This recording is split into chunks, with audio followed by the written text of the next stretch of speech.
now we'll move on to the next session.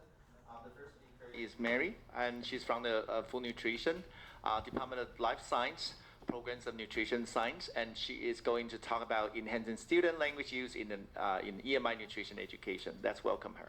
Thank you. Thank you, Professor Han. Thank you, everyone. Today I want to share with you what I have learned from our 2 weeks intensive training, and then I apply to my course, my EMI course. So as we all know about the dual challenges in EMI teaching, which is about expertise and English language proficiency. So that is also happened to nutrition students as well when they face with the pathophysiology course. So they will have a problem with the complex medical terminologies and academic discourse. Why focus on nutrition education? As you see that we have a research gap, like not many study or not many people focus on nutrition education in terms of the pathophysiologies. And that's why students have a less evidence or less support to make them learn more content and the language development. Why is ChatGPT involved in this teaching? First of all, you will see that the AI is increasing use in a lot of countries, even Taiwan. However, they just use for medical educations. And when I look at ChatGPT by searching in the Google Trend Analysis, in Taiwan, you will see here, like most of Taipei people and area, they all search a lot for using ChatGPT. That's why I use ChatGPT to apply this application for teaching. So the aim of this application is I just try to investigate whether integrated ChatGPT into the TPLT enhances student English proficiency compared to TPLT group alone. And this happened from the first week until within 4 weeks, until week 4. For the purpose, I want to investigate or examine the English use among students and in both groups, and also how they can learn about the content. And after that, I also confirm the analysis by using the quantitative and qualitative analysis. The participant is an undergraduate nutrition student, and most of them, including about 28 students, are sophomores, and they are local students. So within 4 weeks, I try to apply by divide them into 2 groups. Group 1, they will use the textbook, lecture notes, and peer discussion I always provide before the class in our Moodle system to the student. And extra groups, extra with this using, I also request them to use ChatGPT. For this is the simple case. We use the test-based speaking activity. As you look at here, I will give them a case, like a patient, 45 years old, he has newly diagnosed with type 2 diabetes. So I want them to discuss, and they have to explain to the patient why they have this kind of the disease and what the mechanism for the disease by using their English to explain to the patient. And here is our activity. Normally we have the 3 students for a group, so everyone needs to speak out. And I also give them some scaffolding, like for the English language sport control groups and also the ChatGPT group. I also give them some scaffolding to assist them how to work on. And here is our class activities. Like I also apply a lot of activities we have learned from the programs, like a 2-line as you see over there, and also group discussions. For the findings, this is the student self-assessment and teacher assessment. If you look at here, more than 50% of students have increased their English use. They feel that they're more confident. They feel that they like to speak English. So, but for me, I observe students from the first week to the 4 weeks. I think maybe more than 70% of them increase their English use. However, of course, this is not significant evidence. But how about the content? That is more important. So I also do the test for the content. Like I also ask them by Q test. After the class, after the next week, I will do the small quiz test to ask them about the content. So how I also see the correlation coefficient based on their English English use and content. However, the correlation coefficient is really low, which means it still somehow we still need to improve and help them more. And when we look at further for the pre and post stat, you will see here each dot is for one student. And when you look at here, I mean the student over there, you see that some students they really improve a lot, like improve their confidence, improve their English use a lot by themselves, their own feeling. And for teachers, I also observe them, and I also think they really developing the English use. And when we look at two groups, because we have the control groups and ChatGPT groups, when we look at two groups, you will see the ChatGPT group is look like they increase the English use is significant compared to the control groups, which means somehow ChatGPT really helpful in this case. However, when I look at to the correlation coefficient between the English use and the content, you will see that only ChatGPT groups look like they helping students learning English and content. However, we need to figure out why the control group, the correlation look like they decreasing. So this is really need to dig out deeper. And in detail, when we look at the detail of English use, you see two groups, the control group and ChatGPT group. You will see only pronunciation and fluency is happen significantly for using ChatGPT compared to the control groups. Look like they more confident, they have learned more about how to speak fluently. But however, this is about the self-assessment. And when I ask them for the quantitative analysis, you will see here, each of questions, we use the qualitative analysis, and each of the words is the frequency they happen from writing, from the student writing their reflections. And you will see that most of them, and some of them, the representatives say that they introduce myself in English bravely, or they can have discuss in English in groups. But somehow you will see they also write something about like a wrong, like a typo error. But it is good. That's why we still need to have them. And another question I think is more important is what the difficult student needs to face is about a medical term. Is it true? And they also write it down, and you see that explain terms, words. Those are we also receive the reflection from student. And what are my goals? That is the student goal. And they also said that how the ChatGPTs they feel for their learning. And some of them you see that a lot of people say that it really helps. That's why you see a big word over there, helps ChatGPT. And they said that yes, they can summarize the key point more efficiently. You see that they also write the English is not really right? Not full sentence because they don't have the subjects. This is the student writing. So the qualitative insight, we will say that maybe AI tool is really helpful somehow. However, we also consider about the reliable of the using EMI in the class testing. For the implications, and I think for the implications, like the integrated target learning support, like how we can do the terminology scaffolding, like how we can make them easier to learn or to know about the terms, medical terms, and how we can apply smartly, not just put them and ask them freely to search in AI tool. I think this is really another scaffolding I need to encounter. And the limitation, as all you know that actually we have 28 students. However, the participant every week is different. So that's why I just include everyone they like of one class or two class. If they cannot fulfill whole class from the week 1 to week 4, so I exclude them. That's why the result is only from 21 students only.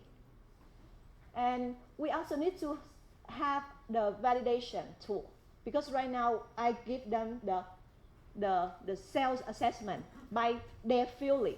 We don't have the scale or even like maybe making record or some expert or even some AI tool. They more intelligence to investigate the student capability rather than like let themselves feel and teachers assess. and toward effective EMI in nutrition education, I do believe that AI is helpful. But how we can apply them in the class setting, I think this is really helpful, but also challenging for teachers and for students as well. And I think that if we can make the AI tool assisted staff-based language teaching, and we hope that we really help ourselves feel relaxed during the class, and also students also can improve their English use and also their the content they're learning in the content, especially we're talking about the pathophysiology class. And those are my presentation today. Thank you, this program, for giving me a big chance to learn and to apply. So thank you. There's an empty seat there for you. So I can tell you care a lot about the students' content learning, right? Yeah. What do you care about? You care about their. If I understand your question, Professor, which means you mean like I care more the content. Content.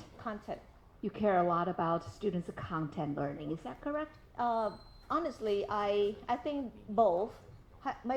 Maybe also the English use, because I try to push them to speak, and I apply a lot of like activities such as like a pair discussions. Sure. Yeah. Sure. So in other words, you care about both what and what? Both language use and the content. There you go. Content learning. Yeah. Content learning. Okay. Good. With that, Hui Shun, go ahead.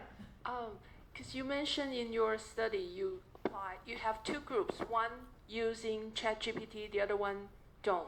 So what kind of ChatGPT do you ask your students to apply? Here, I think we move back to can I go to about the slide about 10?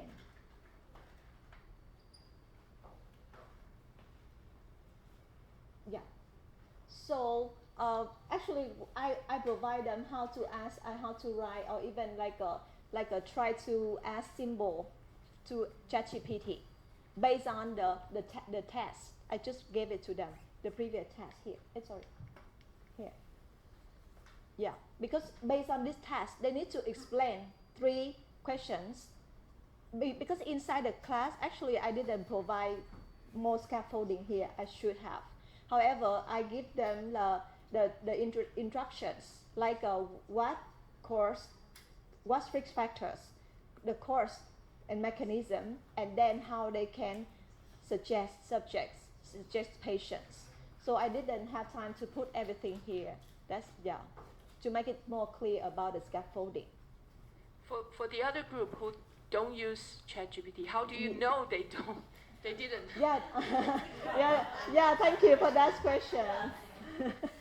Yeah, honestly, we cannot control. Yeah, of course. But I do believe. I think I come to each group because I know which group I decide them to use ChatGPT or not.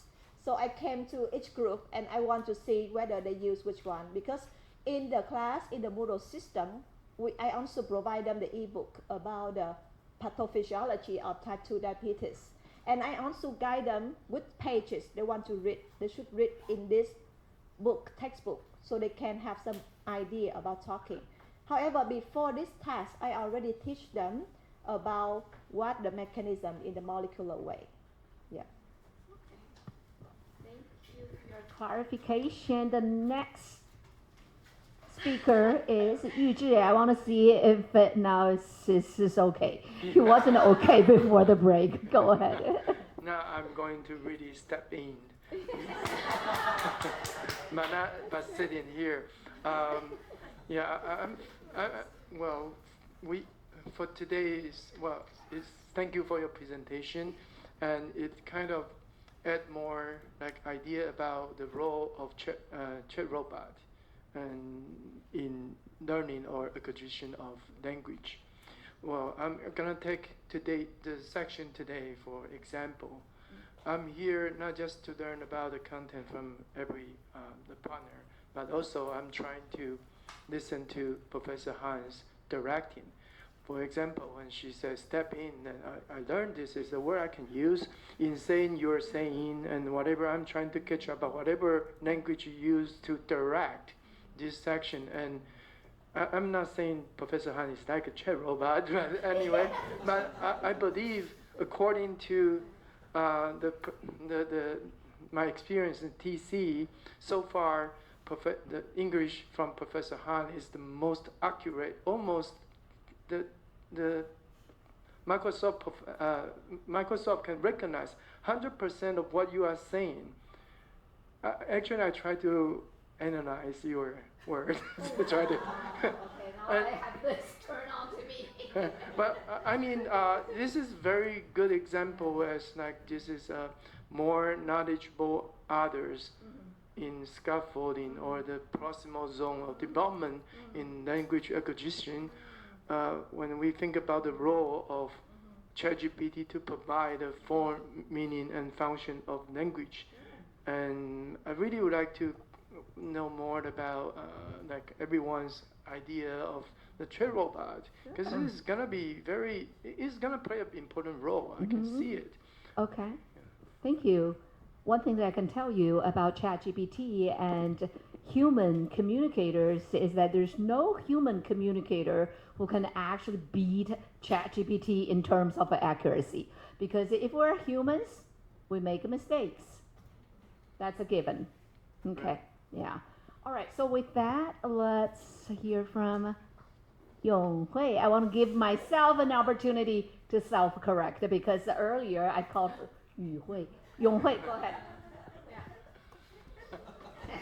Oh, today comes the third time that I ask questions. Because usually I don't ask questions during the class hours, right? And then thank you very much, Professor Han, for giving me so many different opportunities to say something in the class. Okay.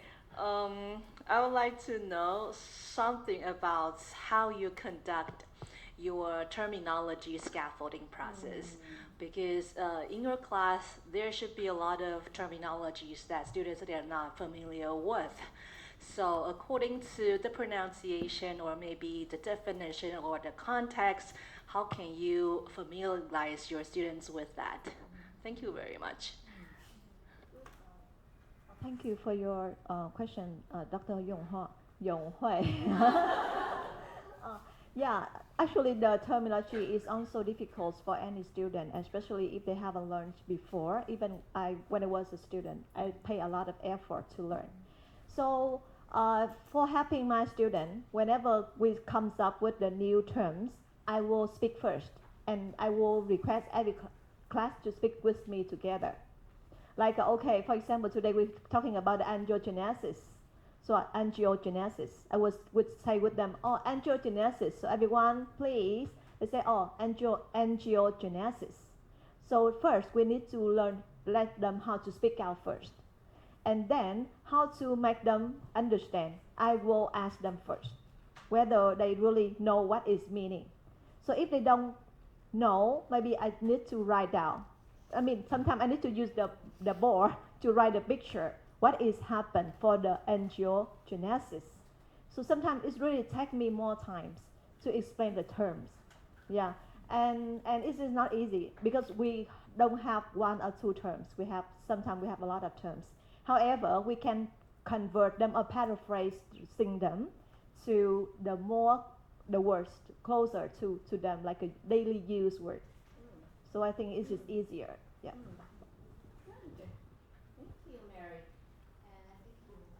Is okay, right, with the response.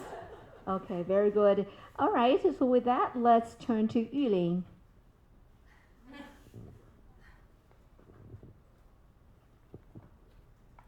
I think this is interesting that you conduct such experiment to trying to get empirical evidence for the use of AI or integration of AI in our classroom and seeing if there is any benefit from AI. And I definitely see the potential and definitely see the potential for fuller investigation for how this make real differences and how it can maybe create some challenges or risks that pose us to further address them later. Okay, very good. Okay, let's see. Who else is there?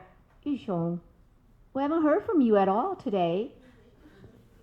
What do you say regarding the presentation?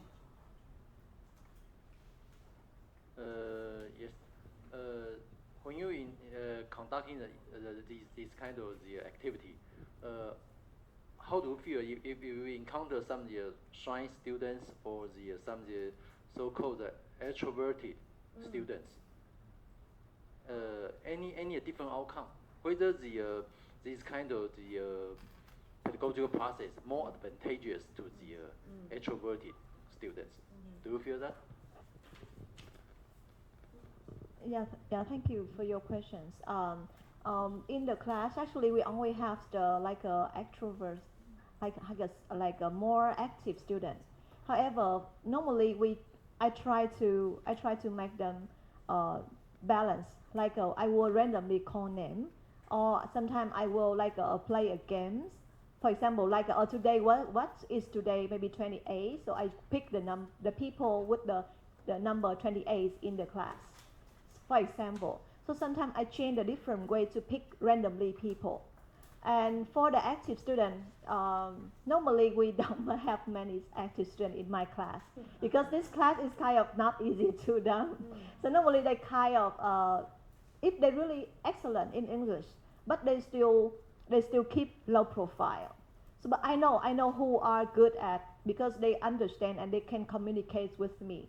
So, however, it's luckily that I don't need to encounter this kind of always talkative in the class. Yeah, but it is really true. Sometimes the class, like another class, I also teach in EMI class, some students really talkative, but that is not I use in this class. Yeah, however, yeah, it is need to control this kind. Yeah, I still improve. Yeah. Okay, thank you very much. Let's give Mary a round of applause. Thank you, Mary. All right, with that, over to you. Thank you, Mary. We're now going to move on to the next presentation. It's provided by Mike. He's going to talk about comparative study of financial management students' learning outcomes with and without AI, info, TBLT, and 10 survey passage. Let's welcome you. Well, this is Mike. Okay. I have been teaching for almost 40 years, okay? In the early times, I teach economics in the United States, and when I come back, I teach most of the class in finance. So 75 to 80% of my class was offered in English for the last 40 years, okay? So I always curious about, how is my teaching? My ranking in the United States was top 1 in the department. Okay, when I come back, I never been the top 1. One of the reasons is because the financial management is very quantitative, and the student don't like the quantitative. And again, I teach in English. They always complain about it. Okay, so that's one of the reasons I like to come to Columbia University to learn from Professor Han. Okay, I in last 30 years in National Georgia University, I keep changing my way to teach. And this time in Columbia University, I learned the most, okay? So I'm trying to do is this is something I learned, AI into the teaching method, info, TBLT. The only one TAM is called Technology Acceptance Model. That's very popular used in management study. So I use this for, okay? And also I do the comparative study. So I want to know whether my teaching is actually improved after I learned the methodology, pedagogy from Professor Han, okay? So this is what I'm going to do, see how my teaching is better or not. So there's quite a lot of AI I'm trying to do. I'm going to explain what kind of AI I'm going to use, okay? So I want to know how my teaching improved in the last few years, okay? Especially after AI was adopted. So I put this 4 models together, okay? So this is the 4 things. Okay, I would like to spend a little bit of time in here, which I'm not going to repeat the later, which AI I have to mention. I use AI, which is a preflex. I use that one is because his stock price is the highest one. Okay, right now, if you want to use it, you can pay $20 per month, or you can pay $200 per month, or $2,000 a month. Okay, of course, the outcome is different. Okay, so the second thing is I want to info. I didn't tell my student I'm going to use info. Management students don't understand what's info. I want to see what happened. Okay, and third, I give them homework. Okay, it's like a text-based real-life homework. Okay, or the exam. So that would tell whether they are able to, after my lecture, after our conversation in the class, whether they can improve their learning. Okay, and ultimately, I want to see their output. Okay, later in the info. Okay, whether their grade will improve compared with previously, or throughout the semester. And finally, I want to see whether they have a difficulty adopt the AI technology. Okay, so this is the thing I'm doing. I put on the financial management course because the last 30 years, my department of financial management was almost 100% taught by me. So I don't know whether I actually crash them or actually I teach them. Okay, but I know some of them do make money. Okay, so I put on the financial management class. I want to make sure that my teaching efficiency is okay. So I start with AI. I asked the student. I think the Professor Han, that day in my class, she observed.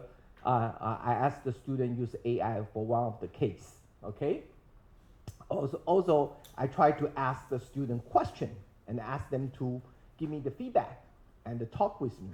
And actually, that day, not that many students participated, but one of the reasons I think is the student is a little bit shy when we have a Columbia U faculty here, okay?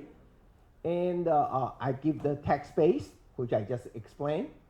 And this is one of the model I try to see that usually we use in the management study about when the technology was adopted by the business, what that changed for the process of their production or even their learning, okay? So this is what I'm going to do. I'm going to do a compare study. I'm very lucky. I have two types of students. One is learning right now, this semester. The other is last year. Right now, they are in the junior year, okay?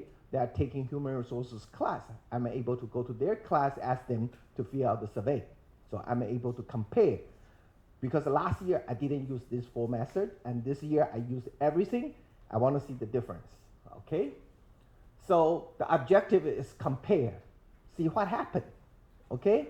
Is Professor Ham's methodology really useful? So I'm going to continue to use that. So after I retire, I still can get some part-time job to make money, okay? So good things is every semester, I have roughly around 100 to 120 students in each class. So with the questionnaire, I expect I should get a 50% response. Actually, for this year, right now, I got a 92, okay? For the other one, I only got 16 right now. So one of the way to boost up my survey questionnaire feedback, I provide the money. So if they come up, they have luckily draw. The first prize is $500 and $300, $200 for each of the survey. I'm totally going to do 7 surveys. That means I have to spend $7,000. I think my university will pay for that. Okay? So I will talk about all the detail right now. Okay? That's the 4 things. Okay, right now the things is, look at the number initially for those 92. Okay? So the student think what I'm doing right now is useful, very significant. And also think that's easy to use, should be, and their attitude is very positive. The only thing is they don't have the confidence. This is very consistent what we just observed today for most of you that are doing the research.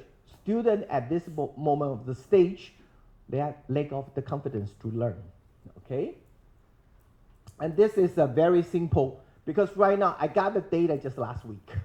So I don't have the time to do much detail. But I know this data showing the significance, everything is significant. I know this is important. I know student lack of confidence. They want to learn. One of the things that they want to learn, but they don't know whether they can achieve that. So what I'm going to do later is I'm going to do another survey during the midterm exam, see whether that improves. And also I'm going to do the final exam survey. And also I will do personal interview for each one of students during the exam. I think I did that for you, okay? When you are the student, I call each one of the students come out and say, what do you learn this semester? What do you expect, okay? I will sit there, because my exam is 6 hours, okay? They start 6 o'clock till all the way to 12 o'clock, okay? So I have enough time to interview each one of those two. What?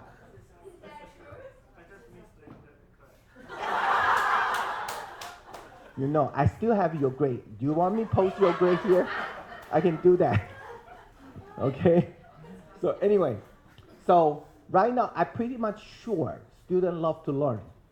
And I also, on that day when the Professor Han there, I feel that all the students focus their eye on me. I feel, yes, I think I like that very much, okay? Okay? So I expected the result going to be very, very positive. So I'm trying to do is after I coordinated with 4 persons together. I'm the person designed the whole structure. Professor Fang, I think Professor Han met Professor Fang the other day in the school. She's the one designed the questionnaire and do the analysis. And the Professor Chen is the one edited the paper. Later, we're going to submit the paper to AOM conference for the business education, and hope someday we can publish that one in with the Columbia University help. Okay. But Professor Chen seems surprised. No, she know that. No, she know that. She know that. So this is our conclusion. So I hope I'm able to raise the student confidence, okay, in my teaching, okay. I still hope I can continue to do some teaching and also do some research. Even I retire within 1 year, 3 months. So I will hope I can continue teaching. Probably not in Taiwan, maybe in Vietnam, Hong Kong, Australia, United States, or in Europe. But I hope I'm able to transfer the financial knowledge around the world. Especially I like to talk about our case in Taiwan. Especially I can tell you how to buy the TSMC. Okay, thank you very much. Okay,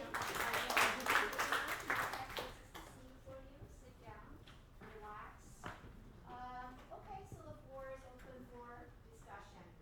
Tony, you want to go first? I think Mike provided a very clear instruction, explanation, information on how he did the class. I would like to know more about how, the kind of the differences in his students' reaction. For example, did you discover any changes in their reactions or strategy used in responding to your?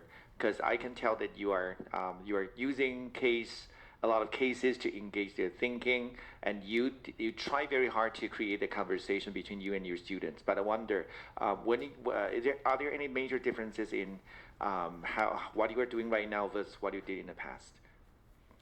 Okay. One of the things I did is I have a registration system every class, so they have to come, otherwise they will fail in the course. Okay, I think he experienced that too. Okay, so that's one thing.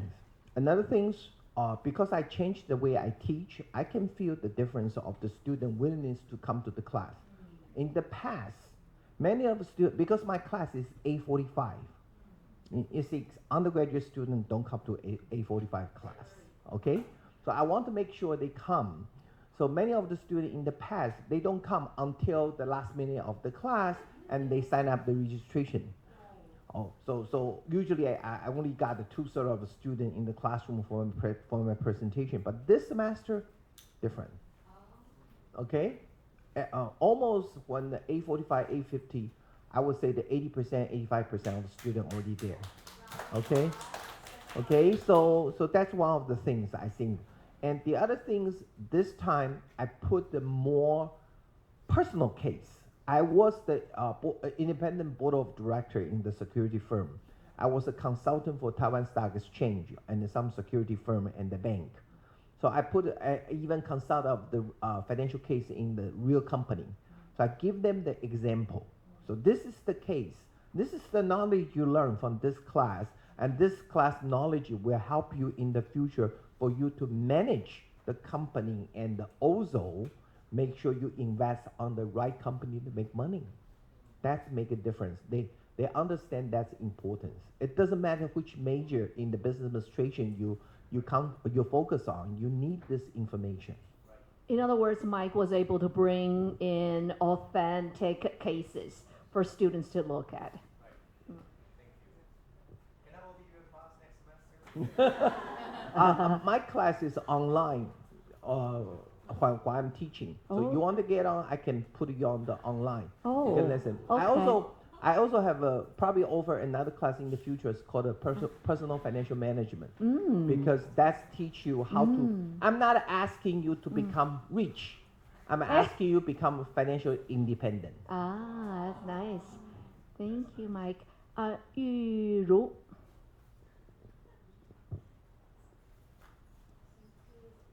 Thank you, Mike, for your presentation. I learned a lot from all the design of the class and your assessment. And I'm very interested in how you merge your quantitative data into the qualitative interview data. Okay, there's one thing I didn't mention that. In management, the way I collect the data here is called the primary data. Primary data, you use survey, you use interview, and you quantify the data in the Excel, and you do this. Usually financial management professor don't do that. We use the secondary data. Okay, so in here is very small amount of my research using primary data. Most of my research use secondary data. So this is actually it's a qualitative way. So when usually marketing professor would do that, or strategy professor would do that.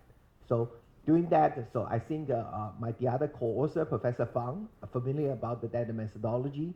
So we will keep discussing to make sure the result is concrete and robust. Okay, so able to present. This is one of the case we did for Taiwan the first time. We combined the 4 methods together. Usually in the literature, they only talk about each of the methods separately. This is the first time we put everything together to see what's the integrated result. That sounds very interesting. Time, can you tell us? 5 minutes. Huh? 5? Okay, all right. So I'm going to chime in, and then hopefully there's still time left for others to also ask their questions. So, Mike, I applaud you for your time and effort and your intention to do a comparative study of what you're doing now, between that and what how you taught previously, right? That's great. And the preliminary findings, which you shared today, are based on a survey. Is that correct? A questionnaire, which was administered to current students, right? So you don't have that comparison group yet, or maybe you do. So you do, right? So you need to get back to an earlier group of students. Those are the junior student right now. Okay. There's not going to be any issue there, right? No. Going back to them. All right. One thing you said about the questionnaire and also the nature of a collaboration, right, among colleagues in doing this kind of study kind of caught my attention, and that is of the collaborators, you had one, Professor Fang, is that correct? And Yeah. Professor Fang do the work with me. Yeah. And finally, we will ask Professor Chen because Yeah. our English is not as good I as see. Professor Okay. Chen. Ah, So okay. many of the Yeah. paper we publish in the past few years, she is the one that So added all she the has papers more been serving professionally. as an editor. Okay, that's great. But let's talk a little bit about Professor Fang's role. Did that person create the questionnaire? Yeah, I created with her together. Oh, okay. Yeah, that makes sense because Professor Fang didn't participate in the training. No, And she's the things supposed that you wanted to look at in the study actually included, things that you learn about in this program, right? So the two of you actually collaborated. That answers my question. Collaborated in developing the questionnaire. Yes. Okay. How did you make sure that for that questionnaire, I don't know how many items are there in the questionnaire. How did you decide that for each of those dimensions, like info, TBLT, and some other things?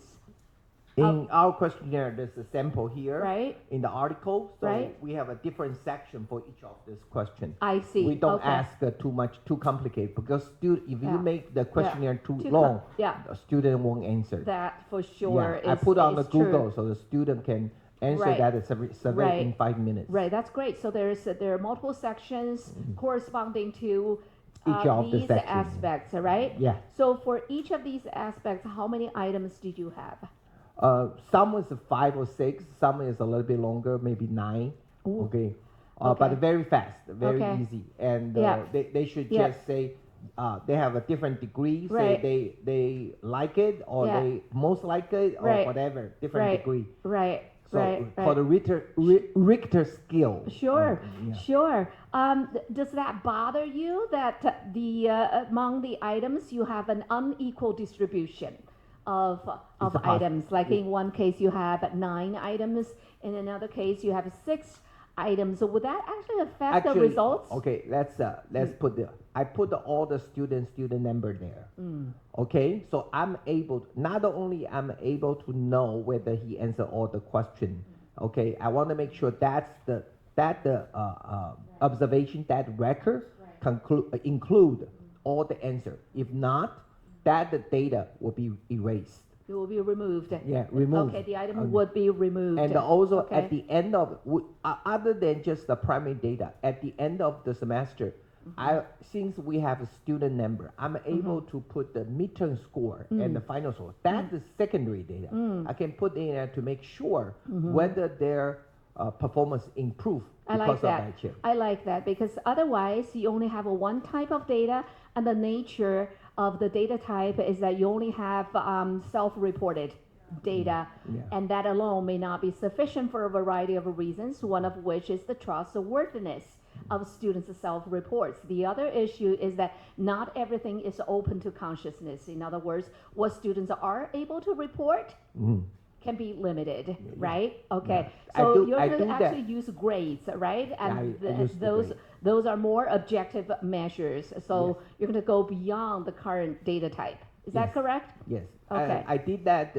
One of the reason student would do that accurately is because there's a money incentive. Oh, Okay. There you there's go. There's another thing is a student, if they don't fill up those things, that probably were hurting their final grade. yeah, Okay. yeah. There are I mentioned that incentives, in at the other beginning words. of the class. Okay, good. But I'm very careful because I don't want to do that the last one because in NTNU they have a case about Zhou Taiying, that the problem. So I don't want that happen to me. No, you don't. Okay, You know what I'm talking great. about, Just right? one last idea that's potentially relevant to your study. What you can do is you can pull student evaluations from that year, whichever year ago, and then current student evaluations. So you have an additional set of data. Put this way, university will only give you the final result of your evaluation, okay? And they don't give you, say, who evaluate who, or what the level of their satisfaction. So you cannot match the data together. You can't, but you have an additional perspective. Yes, I will So talk about that That's too. right. So if you're saying that, from what I have observed, students are more confident. For example, you cited the attendance. You use that piece of evidence to say that students are now more interested in your class, Yeah, right? because I So- have all the attendance in record. Because they coming, they have to sign up. So I have all those information. All right, great. Let's give him a round of applause.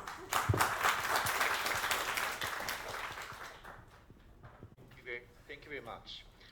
Moving on, we are going to welcome Yu Xiong to present EMI teaching practice from teacher center to learner center. And let's welcome Yu Xiong. Thank you. Yu Xiong, I'm sorry.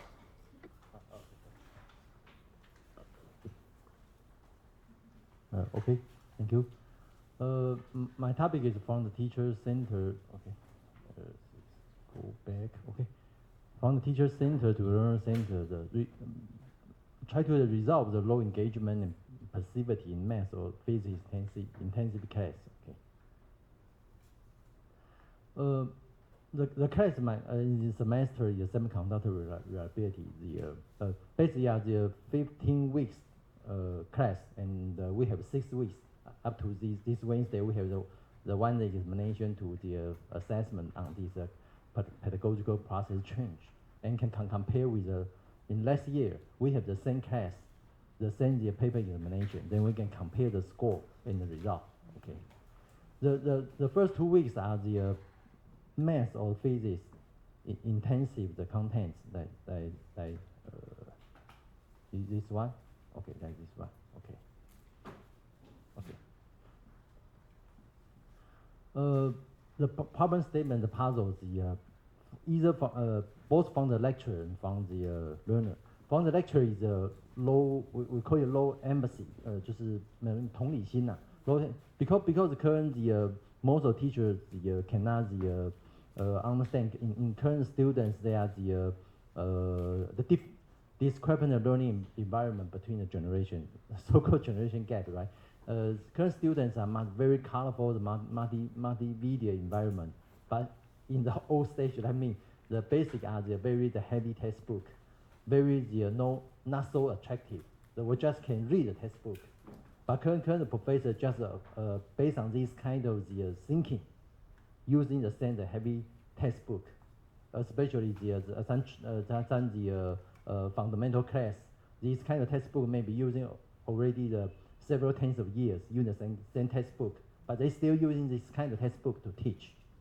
But totally a large gap with current students. Okay, in the current learner is low engagement because they low patience and very cannot accept this kind of heavy fundamental class because they are familiar with the instant the information like the TikTok or the YouTube and so on. Yeah, and they lost the learning motivation. The class comparison, basically these are the graduate class. Then they are the 10 to 20 the students, and their average age are around 22. Then in last year class we just a traditional examination, paper examination on the professional. But in this semester, besides this kind of paper examination for comparison, we adding some pedagogical related measurements. Then later I will introduce. Is a tradition is I name is a bottom up. The class like the traditional textbook, they are start from the very heavy physics, mechanism, mathematical formula, then to explain some mechanism, then interpret phenomena. Even for the textbook, very limited paragraph or limited section to explain or take some example on the real case, but students already they are flooded on the very heavy formula. Only very limited students are still survive. Okay, so this kind of the bottom-up lecture. From the industry that I go to the university, I think most of students cannot accept this kind of style. Okay. So after the Columbia, New York, I changed the sequence. I do it from the not the bottom up, from the top down.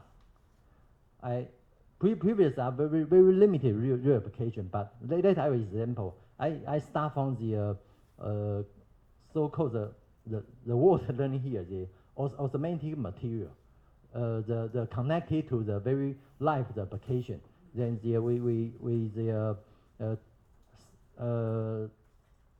divide students to some subgroup to study some mechanics. They can brainstorming and come out their discussion result in a more communicative and collaborative way. Then they will take them together, the whole class in the community way, to combine, integrate all this knowledge to explain the device physics. And of course they have lots of questions. Then we will around still the 50% time goes with the traditional teaching to explain by the quantitative analysis and resolve feedback their question, to collect their problem explicitly, then return back to echo to their real application. This is just a class activity. I did not say the detail. That we have some pre-class warm up to link with their undergraduate physics to let them some professional comprehension and give them to feedback some tough questions, some self-assessment in advance of the class. And we have this kind of closed loop learning from the bottom up, then top down, then bottom up. Okay. This is one example. I start from they on hand like this memory document data sheet.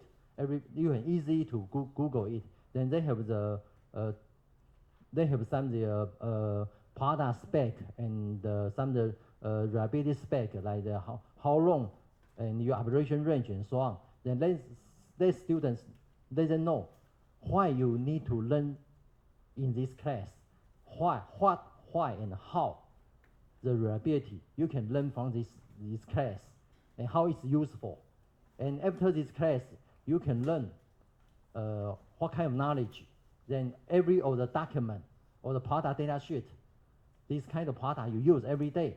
Then you can, after this class, you can understand all the data sheet, how they come out and how to read it. And after this class, you can come out this kind of data to let them know this class is very useful for you. Yeah. This kind of sequence is the original are the math, physics, and application. Even if the same contents, I just change the sequence. Because as mentioned, if you start from the math, physics, after some of the contents, all the students very flooded in this kind of heavy knowledge and lost their interest. Only very limited student survival. So I start from the application and some of the video cited information. The final go to some quantitative analysis to raise their interest. And after this class, I do some because this kind of the assessment not my field, but I just Google some of the paper, and they frequently use this kind of so-called the MSLQ, the Motivated Strategy for Learning questionnaire. Actually, lots of people use this kind of methodology. So I use their methodology. The result shows that they use a so-called Likert scale 1 to 7, and the result shows that their learning strategy, like the critical thinking or the critical thinking organization or the elaboration, the score relatively low, and they highly correlated to the learner to content interaction, and highly related to the so-called task value or intrinsic goal. It means that if we can let the students know how these students are interested on the task value or the class value. If you let them know this class is very useful, highly related to their future, then they will have the interest, would like to interact with the contents. When they interact with the contents, then can incentivize their critical thinking, elaboration, and so on. So we need to make our contents very comprehensible and using the scaffolding as possible to try to let the learner and content interaction as possible. Then they can raise their critical thinking and elaboration, and improve their self-efficacy. Then can reach their overall satisfaction from this assessment. And this Wednesday we do the same as mentioned the class assessment with the last semester. Then score show that the fundamental physics of phenomena, and they get the highest score. They also we have some the feedback. I could quickly say that I mentioned concern. Concern is some people saying we still need to take care about the trade-off of this course process and content comprehension. Oh, this is kind of the closed loop learning, although they get the better result, but they are also the time cost. So we need to take some balance, or rearrange the class. My conclusion is this kind of learner-centered teaching is indeed to reach the better engagement and reduce passivity. And we need to simplify scaffolding scale. Then they can, and practicality and relevance to the real life. They are critical to course value recognition. They can incentivize their self-efficacy and reach a content acquisition. Yeah. Okay, this is my presentation. Please take a seat. Well, this is a very interesting study, and the design was also both simple and sophisticated. You should somehow have the idea of reversing the traditional approach to teaching abstract concepts. Okay, so there's just a couple of things that I want you perhaps to pay a little bit of attention to. One is you refer to traditional teaching as bottom-up. That should be referred to as top-down, because it's the teacher's decision. It's a textbook's decision on what students should learn. So in that sense, it's top-down. Okay, and then the more innovative approach should be referred to as a bottom-up, because you begin with real-world examples, right? So you have the authenticity there, and then over time, you kind of push learners to more abstract thinking. Is that correct? Yes. So exactly the opposite, okay? So top-down for the traditional approach, bottom-up for the more innovative approach. But I would also say the more innovative approach, it can be called an interactional approach. So you use the term closed loop. You can refer to that as an interactional approach. Interactional in the sense that you have both top-down, like a more abstract concept, and bottom-up, more concrete examples. Okay? Yeah. Okay. Thank you. Anybody else? Anyone else? Lisa, did you raise your hand? I did. It was very low, so I wasn't sure if you really wanted to speak or you were hesitating. I did because I had something and I forgot, but I'm thinking. Okay, it's okay. You can continue to think that. That's okay. So when I first read two things. When I first read electronic engineering, I was like, oh my god, I'm not gonna understand everything. But I did. I understood everything. So thank you. Thank you for making it very clear for me. So another thing is, so you used to your practice was teacher centered last year or before the EMI PD, and now you are switching it to student centered. Yes? Okay, perfect. So how has your planning changed? Your planning for your class, how has that changed in terms of planning? If for this kind of class, as mentioned, the difficulty on the current this kind of class, the teacher always push the progress. Chinese say the 赶课. Always never care about how students can how students respond. They just push progress. But if we would like to change this kind of the procedure, we need to arrange all the class. For example, the move some the contents to another class or the class second part next semester. Need to set the divided class to 2 semesters. Then to let to let students get a better result. Yeah, yeah, yeah, yeah, yeah.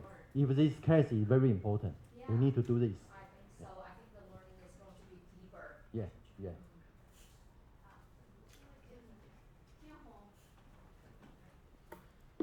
Thank you for the presentation. I do have one question. So, for your student assessment, still only the paper exam, right? Do you have any other type of student assessment in this type of course? Besides the paper assessment, in some undergraduate class, right now I do some using some Kahoot or in every class.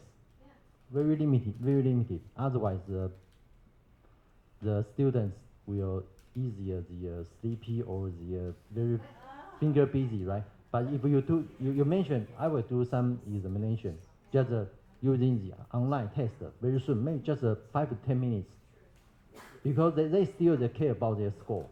They will pay more attention on your class. Thank you, Jianhong. I think that you asked a very important question, and I think Pishong's response also was very relevant, and that is in addition to student self-reports, or in addition to collecting students' perception data, you do need some more objective measures of the extent to which learning has taken place, and also for comparison purposes. Right. Very good. Okay. Let's see who else. Any volunteers? Any volunteers? Okay, Mike and then Ashley. Go ahead. I just present mine is in the social science, meaning management. You are in the engineer. You just heard about mine and you did yours, both in the class. What's the difference, you think? I find one the similar. From my the class assessment, the correlation, MSLQ, the result shows that if we would like to reach the overall satisfaction, the self-efficacy very critical. In your page also say the self-efficacy. So the critical is how to raise the student self-efficacy. If we would how to arrange your contents to let students relatively easy to comprehend your contents, good interaction with your contents, then have the confidence and increase their self-efficacy, then more probably to reach the overall satisfaction. So the key is self-efficacy, I think. I think in addition, there's another commonality between the two studies, and that is we see efforts to deepen students' learning, to substantiate students' learning, to enrich students' learning, and to promote student agency, engagement. Those are commonalities. Thank you. Ashley? Yeah, so my question, I think, kind of follows from Dr. Han's previous comment about your study relying on self-report data. I know you didn't collect it, but I wonder, just sort of anecdotally, is there any behavioral evidence of increased or changes in student engagement since implementing your new methodology?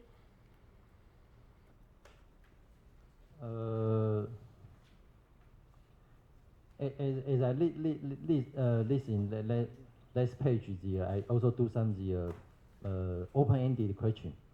Then give me some feedback. They say that of course this kind of active learning, they inevitably will increase their engagement because the class arrangement are the request communicative, request collaborative.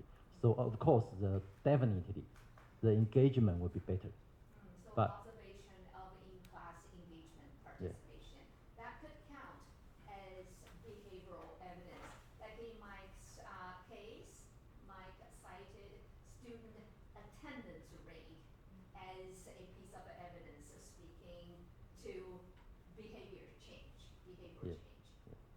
as mentioned about penalty is a time arrangement, because very close of time. Yeah. Time close. That's right. That's right. We still have time? Come on, 1 minute. 1 minute? Okay. I don't think. Okay. Yes, please, Junko. You change your teaching style to more like a student-centered instruction. So my suggestion, just a tiny suggestion, is like you create quizzes, right? So if I were you as an instructor, maybe students create short quizzes using Kahoot. That way you can shift your teaching more student-centered instruction, and that way students might starting feeling more self-efficacy. That's a great idea. I would perhaps say do both. Both the teacher and the student create their versions. Both. Okay. Are we good? Okay. So with that, Sonia, are you going to take over or? Yes. Yes, please. Yes, that was just a wonderful discussion. Thank you, Dr. Wang, for your insightful presentation. Now let's welcome me, who's a professor from National Chongqing University. His department is International Bachelor Program in Agribusiness. His topic is Content and Language Integration in the Introduction to Agritourism course. Let's welcome.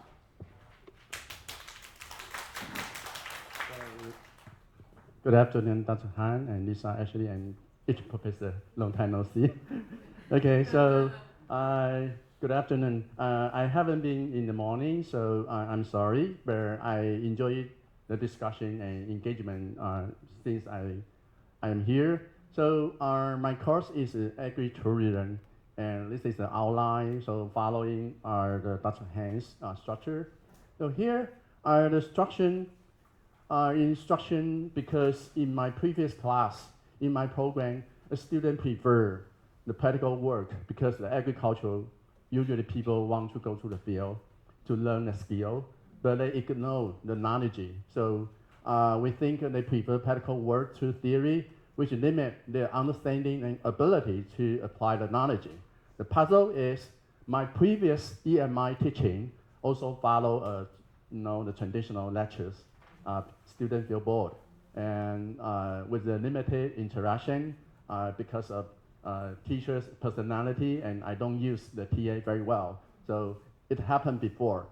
And students under this situation, they don't have a critical thinking, and they don't have much interaction during my class. So I identified several issues that insufficient teacher-student interaction and limited student-to-student or peer discussion reduce the learning effectiveness.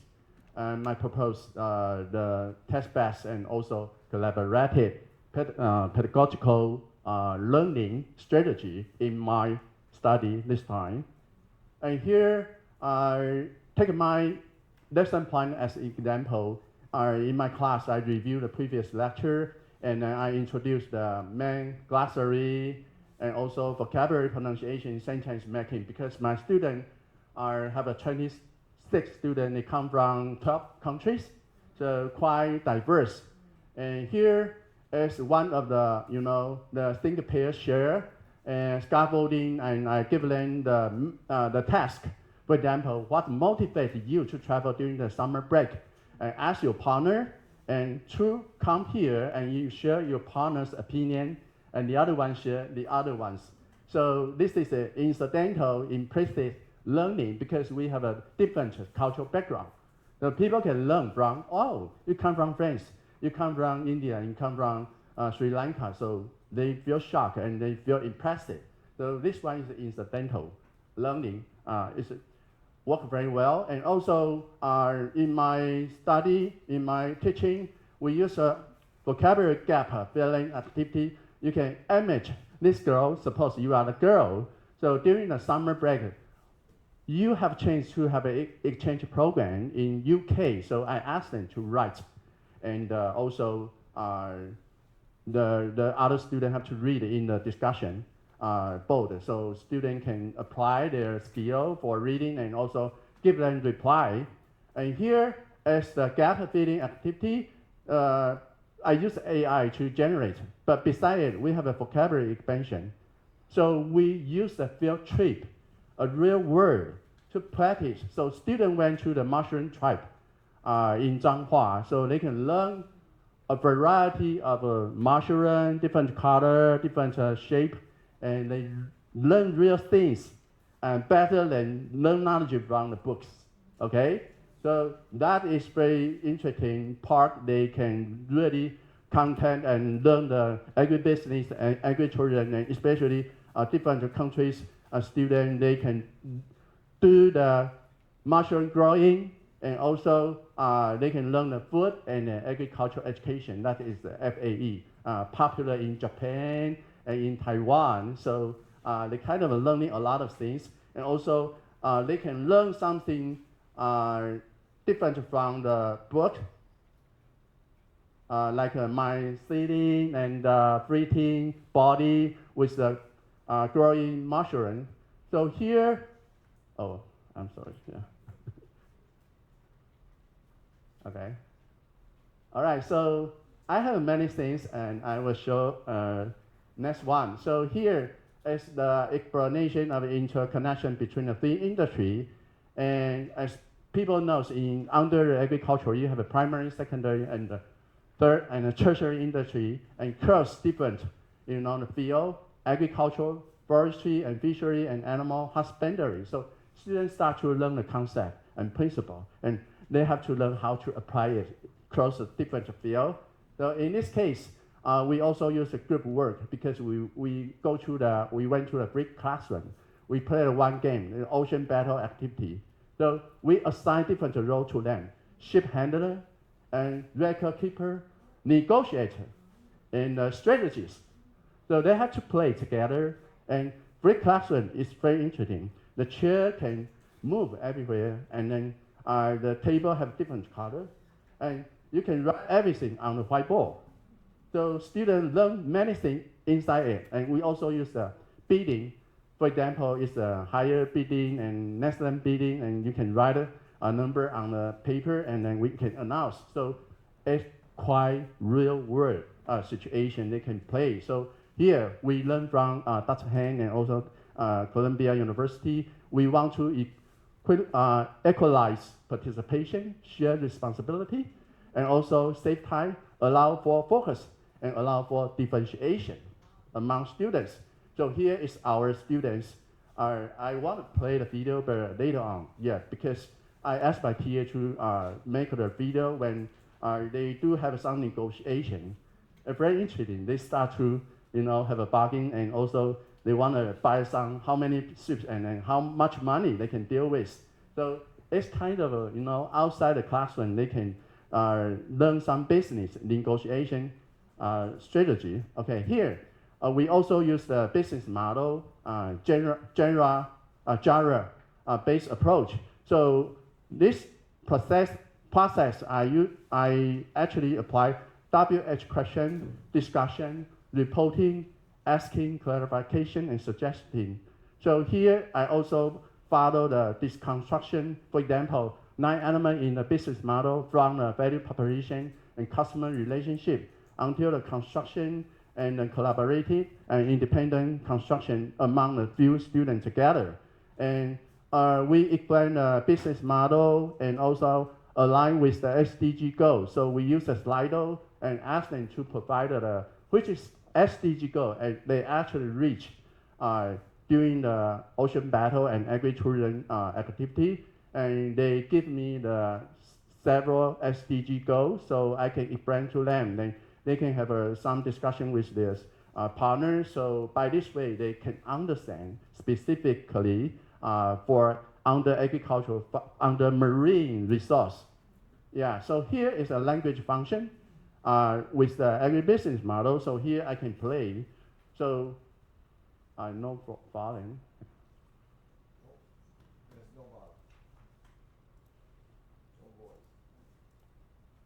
Just 1 minute. Yeah. So our name is Five Fine Mangoes. because we have 5 co-founder over there, and we are fine. And do you know where to find our mango? Go to 5 Fine Mangoes. Okay, so first I will talk about value proposition. We will provide firstly mango cocktail. We will provide some DIY. Okay, Our so we can business stop is over about here. So we have 5 groups. So each group can create their, the agricultural business.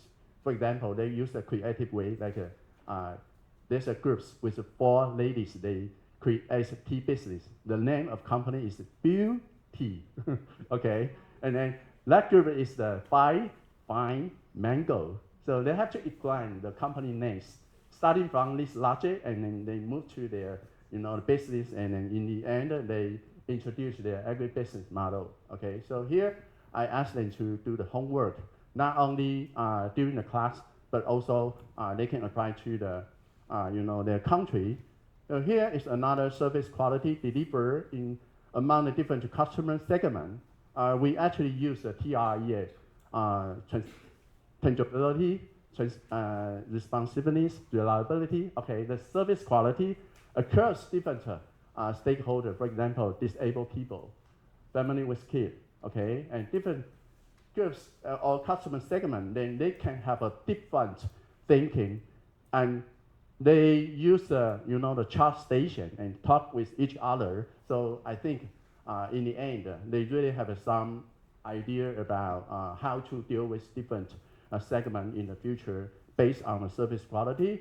And my data and analysis, I use a pair t-test, okay, pre and post. And we use a 3 construct for English competency and confidence and also quiz. So my students actually apply the 20 items, including the qualitative. So here we have a significant all of it. So if you are interested in my results, and I can share with you. So we also have a qualitative analysis. We use the 3 questions to ask. So students learn everything, and they feel like the most value and most challenging and the most benefit of learning agribusiness and tourism models. So here is a discussion and conclusion.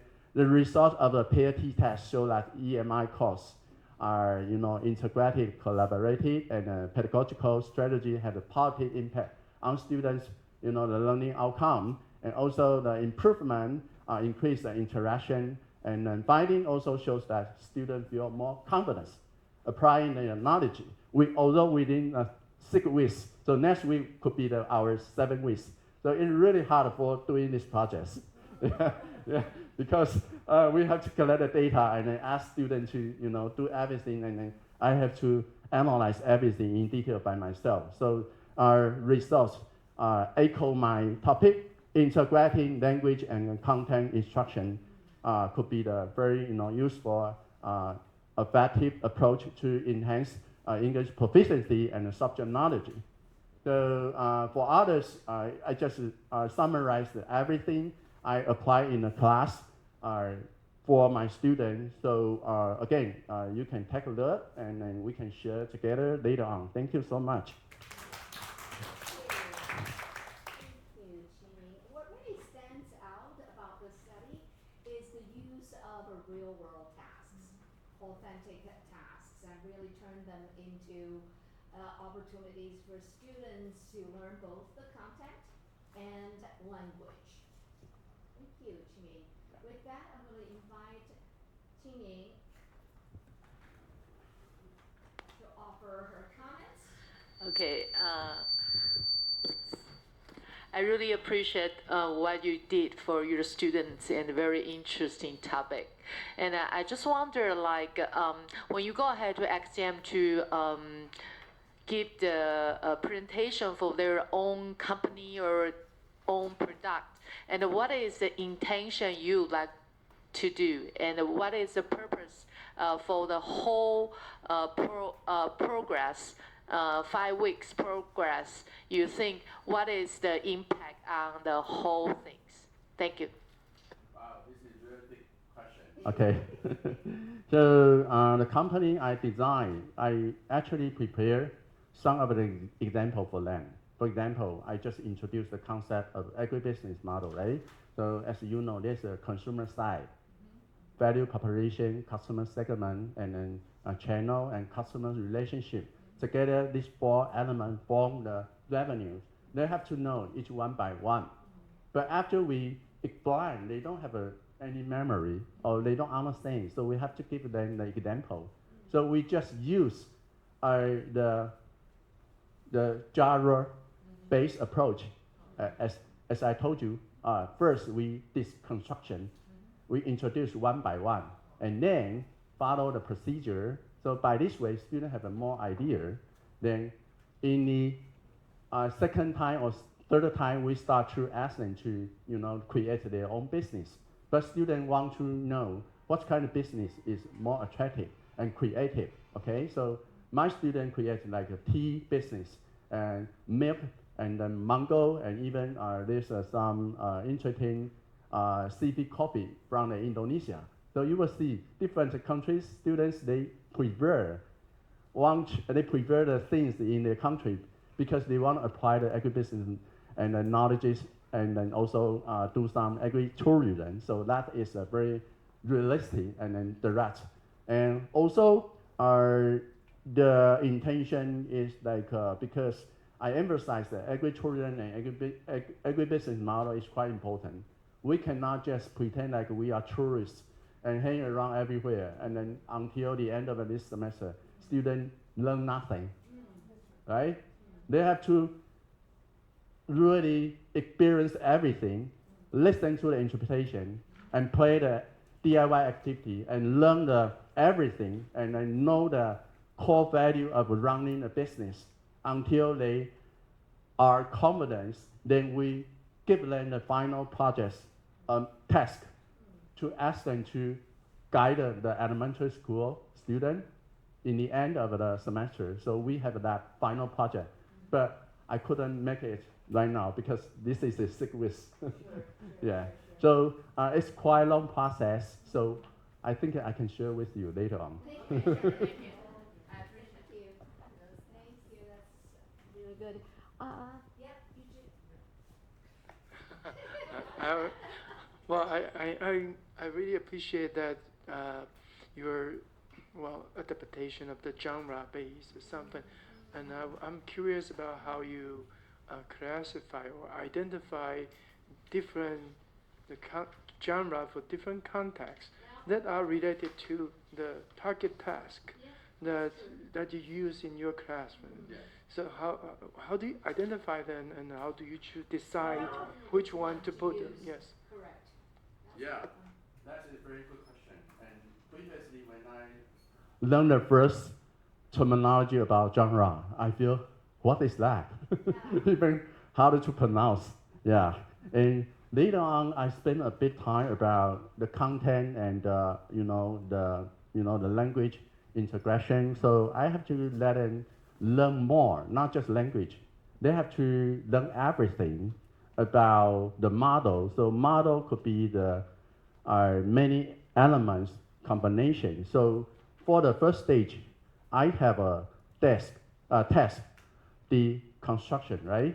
So there are 9 elements. So I'm starting from a value proposition, and not just the model things, but starting from the specific and go back to the general. Okay, so that is the second things like a join construction, and there's a demand and supply side, and also collaboration construction. So we use the value proposition as the consumer side, several elements combined together, and in the end, student can do the independent the collaboration for their genre-based approach. Okay, and I also apply other agribusiness model for them. So they have several examples to refer. So we have live groups. I keep sending cases for them so they can understand more and they can train their reading by themselves. So it's very similar to the approach Yishun talked about earlier, a more sort of inductive bottom-up approach, starting with examples, looking at examples to get a sense of what in that template, essentially, right? Okay. That's yeah, absolutely. Go ahead. So, do you ask students to chat robot for genre and for the examples of language to use or something? Because maybe you could provide. I don't know how you really provide so-called genre or the proper form, meaning, and function for that. Exactly. Yeah. Okay. Okay. Uh huh. Yeah, go ahead. Yeah. So I know you have the framework about genre, but my student is sophomore. Yeah. So I just fit the level. So I use different way, not just very concrete because their attention cannot really concentrate. So but I do give them everything in the end. Just recap everything. Why they do this and do this, from the general to specific and to from general from specific to general, everything. So this is the things I apply for the first time, and my student also in the classroom first learn from me. So we still, learning, doing. You're still exploring. Yeah, I like it very much. Yeah, I try creative way from this semester, and every time when I end my class, call it a day, I saw my students smile to me and say goodbye to me. That's good. Oh, nice. That shows satisfaction. Yeah. That's amazing. Okay, time-wise? 2 minutes. 2 minutes. Yusheng, do you have anything to offer to Qiming, since the two of you work closely together in New York? I think your class is the on-site internship. In your class, the on-site internship is how do you think about like my presentation? Your lecture first, then on-site internship is better, or on-site internship first, then lecture? The sequence, which one is better? How do you think? Do you understand the question? Because you actually, part of the innovation was to provide the so-called on-site internship. Yes. So you send students out to experience Yeah. things and to learn, right? Yeah. And then at some point in your teaching, you also would do a little bit of, I wouldn't say lecturing, but supporting Yeah, students yeah. learning in the classroom, right? Yeah. That is my learning experience because we are, the professor. Everyone have to get promotion. Yeah. So I feel stressful before, so I have to get the projects, right? And I have to go to the company industry site, and then I have to bring everything. So I just think about why my student cannot engage in my projects. So by this way, so every year I bring them to the company and at least 2 times. Yeah, I won't say that's internship, but it's just field trip, because after field trips, student can apply. It's experiential learning. Yeah, and student can apply internship from me for that company. So that's another benefit. Okay. That's great. That's wonderful. I think common to the approaches both of you used is you both adopted a so-called inductive approach. You start with like bottom-up details, looking at examples, going out to collect things, and then to come back to kind of a whole and understanding. Right? So that's an inductive approach, which is very different from the traditional approach, which is known as deductive. So the teacher would come in to give a lecture, and then the students are expected to be able to apply. So that's deductive. Okay? But with the innovative approaches, now there's more inductive learning to begin with, which is very powerful. Thank you. I believe we all enjoyed this presentation and discussion. Thank you so much, Dr. Xie. That is a very good discussion and hot debate on the language use. And let's welcome our last but not least, Dr. Zhang Yuling, who's an assistant professor from National Taiwan Normal University, the Graduate Institute of International Human Resource Development. And her topic today is AI use in EMI classes. What did students do? Let's welcome her. All right. Good evening, everyone. I went to a bathroom earlier and I already saw it start getting dark. Thank you so much for staying to the very last session. And I know we are all waiting for the certificate from Dr. Han. My name is Yuling Chang. I'm from the National Taiwan Normal University. And it's my honor to introduce my capstone project on building students' use of AI in EMI course texts, and which focus on promoting responsible AI integration in education. It was the best of times. It was the worst of times. It was the age of wisdom. It was the age of foolishness.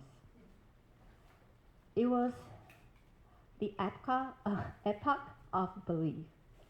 It was the epoch of incredulity. It was the season of light. It was the season of darkness. It was the spring of hope. It was the winter of despair. A Tale of Two Cities, Charles Dickens. When Dickens wrote these words over 160 years ago, he probably wouldn't imagine how relevant it could be to our times today. And today, we are here witnessing a historical moment in human history where AI brings a lot of potential and opportunities that we are excited about, but at the same time, it brings risk and concerning challenges. So this paradox actually is what inspired me to conduct this capstone project, trying to inform educators to guide our students use AI responsibly, effectively in their course tasks. So, what does AI mean to E&I? Today, with AI and other advanced technologies, our education enter education 5.0 era, and also this AI brings this opportunity for us to provide personalized feedback, adaptive learning, and also the real-time interaction. And who are our students today? Digital native, Gen Z, and Gen Alpha. So using AI for them is not unusual, it's natural. So, how does that mean to EMI exactly? So in EMI settings, things get complicated. So as you can see here, and so many professors today share that students face additional linguistic and also their cognitive workloads in EMI classroom. And language barriers are the key to limit students' participation and even deeper thinking in the class. And these challenges have driven ENI students more tend to seek AI support and help them to overcome all these challenges together. Let's take a closer look at ENI in Taiwan. So, language barriers that we just mentioned. Previous studies have suggested that students in Taiwan, ENI students in Taiwan, about 80% of the students report their English proficiency as fair or poor, and about half of them report they are poor or very poor. And only 20% of the students being surveyed, they comprehend over 75% of the course delivered in ENI. So lack of competence, as Mike just mentioned, for the student, and also the language barriers is substantial in ENI, Taiwanese ENI students. So that means that in ENI in Taiwan, they have more challenge. And also the policy, bilingual policy 2030, that have our universities have the expansion of ENI courses over across all different universities. So this speeding this acceleration together with the EAI challenges actually amplify or also very tempting students more turn to AI to help them navigate through their challenges. So, AI is the double-edged sword, as Dr. Lee brought up earlier, that AI can be an enhancer or a diminisher in learning.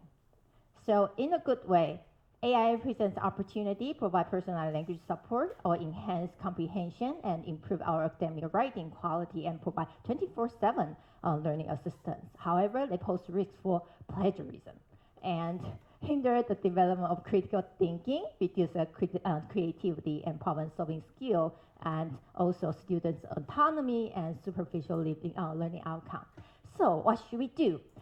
So many professors, they choose to prohibit students all the use of AI in the classroom. However, in my opinion, this is not practical things. I want to ask a quick question there. Have you ever used ChatGPT? Do you use it as a daily basis? I even use it for validating my what my fortune teller told me. So just like you and I use ChatGPT, use AI, students all use AI. So it is here, it's not going anywhere in the short term, in the foreseeable future. So as an educator, I think we should take a proactive approach to recognize its reality and also take a proactive approach to develop clear guidelines and ethical frameworks and also innovative pedagogies, just like many professors today have shared today, and to help them to integrate AI responsibly. So my capstone project comes in as a purpose to investigate what students really do with AI in our E&I classroom.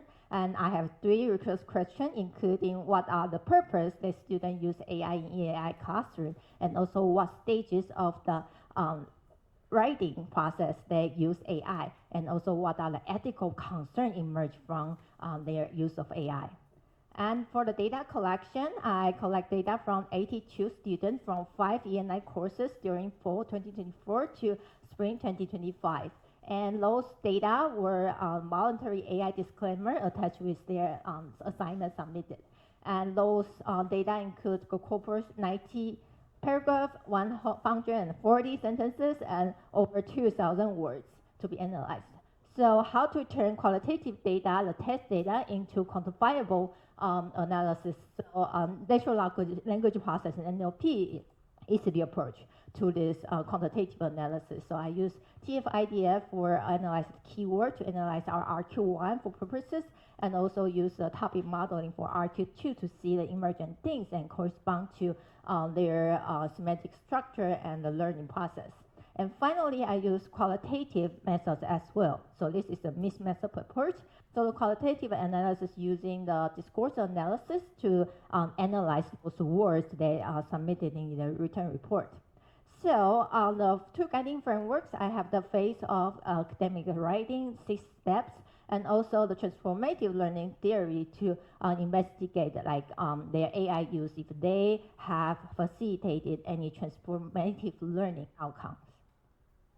So my RQ1 finding, as you can see here, for the frequency of those words appear, the keywords, AI and modeling, and all of this, we can see the pattern where is they use the purpose of AI use.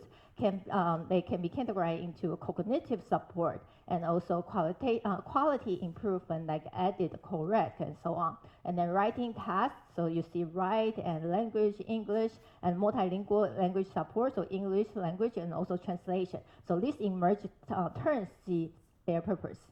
And then for RQ2, we use the topic modeling, have 3 emergent things, and these correspond to transformative learning in terms of the orientation, correspond to the phase of academic writing in terms of the orientation, collected processing materials, and also editing phase. So very initial phase and also the last end phase. And then finally, RQ3, qualitative analysis, you see how this corresponds to the transformative learning stages. So firstly, challenge the idea of using AI. So they're questioning AI's reliability. So you can see the original quote from the student. And also the second middle stage, they also have the self-reflection, self-examination, like how this AI result even brings grade A to them. Does they really mean the real learning? And then finally, they have the higher reintegration transformative outcome, which is they use AI as a tool. They write down the power of AI. So finally, the discussion. So the key ethical indicators, I see the transparency, verification, and also intellectual agency from the awards submitted. And also, I also observed some red flags from the awards. So as you can see here, they can be very ambiguous if their results, these outcomes are generated by AI or by them. And this can be very ambiguous, like they produce the ideas from AI or from themselves. And then insufficient verification can be there. They generate codes, they generate analysis, or translate using AI to translate. But do they verify, do they evaluate after getting these results? That's also problematic or potentially problematic. And finally, they over-reliance on AI. This is the most prevalent one that they under ChatGPT's guidance. So they see AI, what do they perceive AI? They see it as a guider. So it's kind of putting AI above them in terms of the expertise level. So all of this outcome putting together, so I developed the do's and don'ts guidelines for students in each phase of academic writing, and also how the science behind all this guidance in terms of the TLT element. And finally, as a final note, I think all the concern regarding AI use in learning, which is lies in this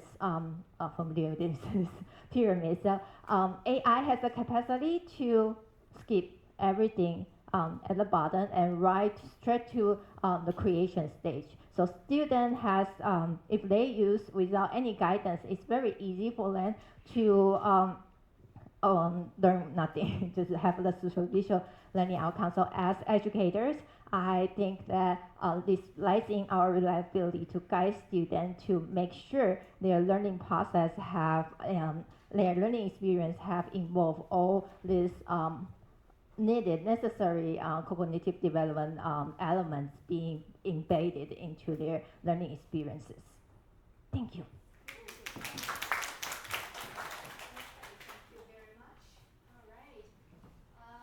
So, anybody would like to share anything, any observation? Yes? So I noticed that the data, it says voluntary AI disclaimers. I wonder if you think the voluntary nature of these disclaimers could potentially skew the results, like perhaps there are certain uses that students are more or less willing to report. Yes, I does see this limitation. They know who the reader is.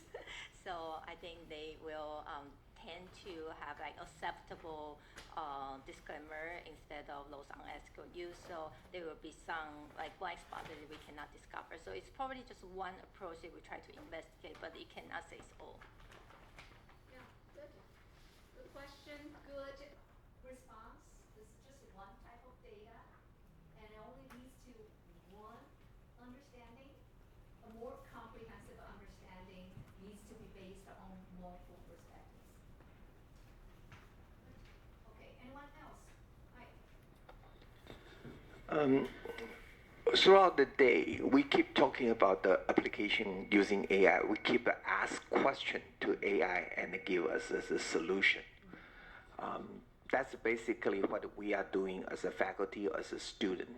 But actually, there's a more application on AI. I find the way I'm trying to help my university is work with MIT, and currently they provide 24 different courses online. They just start this program about September, I think. Okay, well, they say they are non-profit organization, but actually they're going to collect $150,000 each year from you. Okay, but everybody in the university, or related to university, can use that to learn. So we are trying to get a donation fund to connect with MIT and to get the certificate each of the student and faculty. The things is I want to say that is because we keep talking about AI, we're just asking the question. We're not really using the AI to solve the problem yet, okay? For example, one of the case in my class, I try to give a very complicated case or question, and it's very difficult just to use a few sentences to give AI and give you the answer. You have to, with some software language ability, to deal with AI, and most of the people in this part won't be able to do that. That's part of AI literacy. Yeah, so that's why I think it's so far today, none of us has mentioned that. So I think we still have a long way to go in combining the AI and the EMI. I'm still thinking about there must be some other I we should integrate. I haven't figured out, but I think we need more things in here. But I'm very happy to listen. The lady that mentioned, 她叫什么名？ Abby, yeah. Yu Ling, yeah. So I think AI is important, but whether the student can learn efficiently and easily is not that easy we think about. Okay, so that's why I think I give you one of the example. I'm going to Monday. I will go to one of the bank in Taiwan. The right now the largest foreign bank in Taiwan, DBS. Okay, 那叫什么？星展银行。Okay, they try to train the student with ability, with the new incoming staff in the bank, able to use AI to analyze their customer. Okay, that's not just a question. That's it's a reality. It's a reality. You need something more than just ask a simple question. That's what I think.